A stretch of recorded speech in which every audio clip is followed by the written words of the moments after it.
Black leaf ഒക്കെ ഫ്ലവറുകളൊക്കെ ഉണ്ട് കേട്ടോ, ഇഷ്ടം പോലെ എല്ലാ സാധനവും. ആ ബ്ലാക്ക് ലീഫ് ലോങ് നല്ല കായപിടുത്തം. കുറച്ച് വില ഉണ്ട്.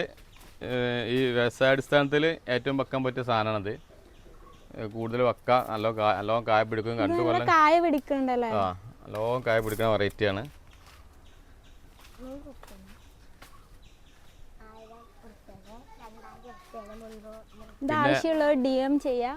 അതിന്റെ ചെറുതൊക്കെ പൂട്ട് നമുക്ക് കാണിക്കാം. ചെറുത് വേണേണ്ട് രണ്ടും. അപ്പോൾ അതിൽ വില വേണമെന്ന് നമുക്ക് ശരിക്കും വേണമെങ്കിൽ പറയാം. അപ്പോൾ പിന്നെ അതിൻ്റെ ഇത് ഗുണം ബ്ലാക്ക് ലീഫ് ഇത് മൾട്ടിയാണ്.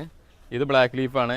അതായത് ഇവിടുന്ന് അങ്ങോട്ട് സീഡ്ലെസ് ആണ്. ഈ താഴത്തേക്ക് നമ്മളെ ന്യൂ ക്രിസ്റ്റൽ എന്ന് പറഞ്ഞ വെറൈറ്റി, അതായത് ബ്ലാക്ക് ലീഫ് പറഞ്ഞ സാധനം. ഇത് നമ്മളെ സീഡ്ലെസ് നമ്മൾ ഫസ്റ്റ് അപ്പോൾ 2 കൊല്ലമായിട്ടുള്ള ഇറക്കിയിട്ട് 2 കൊല്ലം കഴിഞ്ഞു. സാധനം റിസെറ്റ് ആയിട്ടുണ്ട്. മദർ പ്ലാന്റൊക്കെ നിലത്ത് വെച്ച്